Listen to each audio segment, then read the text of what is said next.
here with one of the heroes of the faith. For me, one of the heroes of the faith. That's right.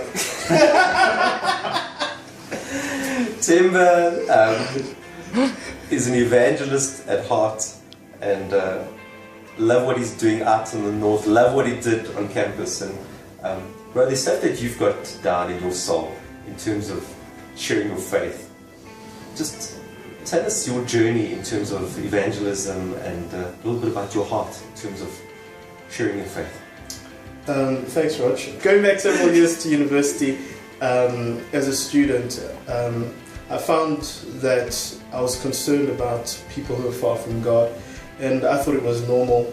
I thought everyone had the same kind of like desire, passion. But God really started to stir in my heart a desire to go out every week, that make the most of every opportunity to share my faith. And by the grace of God, we saw lots of people come to a knowledge of Christ, and which is really fantastic. Over the years, the burden grew to see others become effective in sharing their faith. And one of the recent adventures that I'd like to share about is in our plant out in the north of Joburg. We started to try and reimagine what it would look like to start to engage people with the good news of Jesus Christ. And what we came to a point in was to start to ask the question, what do you enjoy doing? Now that's a really bizarre question for evangelism, but it's the crux of our approach, because we found that if people start to get out of their routine into the areas where people stay, and they're actually having fun, the life of Christ starts to leak out of it, and it's attractive. Now I heard of Chisanyama. Okay. Tell us about Chisanyama. Okay, so we're sharing about, we're asking people, what do you enjoy doing? So the one guy says, I enjoy eating, I enjoy going out there. He likes eating. I enjoy eating. So he said, I enjoy eating, and another lady said, I enjoy dancing. Another lady was like, I enjoy playing netball. And I said, well, start to do those things. And some of them hadn't engaged in those activities for years because we all get busy, right?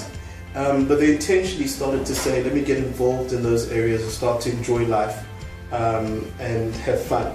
So one of the guys decided to go out and do Chisanyama. Yeah. And Chisanyama, for those of you who don't know what it is a grand braai. People arrive at a location with their cars. There's normally a car wash, music, lots of conversation, a time for guys to hang together. And he said, well, that's what he'll do. He'll go and hang with some guys at Chisanyama. So once a month, they gather together at different Chisanyama joints, and they started to just talk about life. Chisanyama for Jesus. Chisanyama for Jesus. And as they talked about life, ultimately the gospel starts to come up. People start to ask, like, why don't you drink so much? Why don't you swear? Why don't you cheat on your wife? Why don't you? And as they ask these questions, the truth starts to emerge. And guys would take him aside afterwards and say, Harold really want what you have.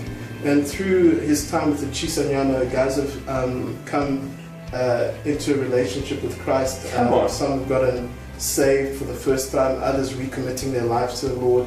The one story goes, the one guy recommitted his life to the Lord, his girlfriend recommitted her life to the Lord, and the chain reaction of the gospel starts to happen. So that's really exciting. The idea is for us to get around lost people, because if we can do that, man, the gospel is so infectious, it's going to spread. Awesome. Timber, you inspire us. Love what you're doing, love your gift, and we need a whole lot of it, more of it expressed across Southern Africa. If you can tell us one thing as leaders and as churches across South Africa in terms of sharing our faith, just give us one closing message. Wow, I don't think I've got it perfect, but one thing that I stay focused on is to remember that Jesus said that if He be high and lifted up, He'll draw all men to Him. So in everything we do, in our sermons, in our prep, we're always trying to think, how can we lift Jesus high? How can we be gospel-centric, to use a savvy word? And as we become gospel-centered, and as we lift Jesus high, I believe that we'll see more and more people come to the Lord. And that's our desire in our groups that we run, that's our desire in our services, and that's what I think the heartbeat is.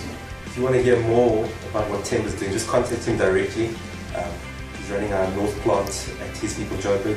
Friends, God bless you. Let's make disciples. Let's win the lost. Amen.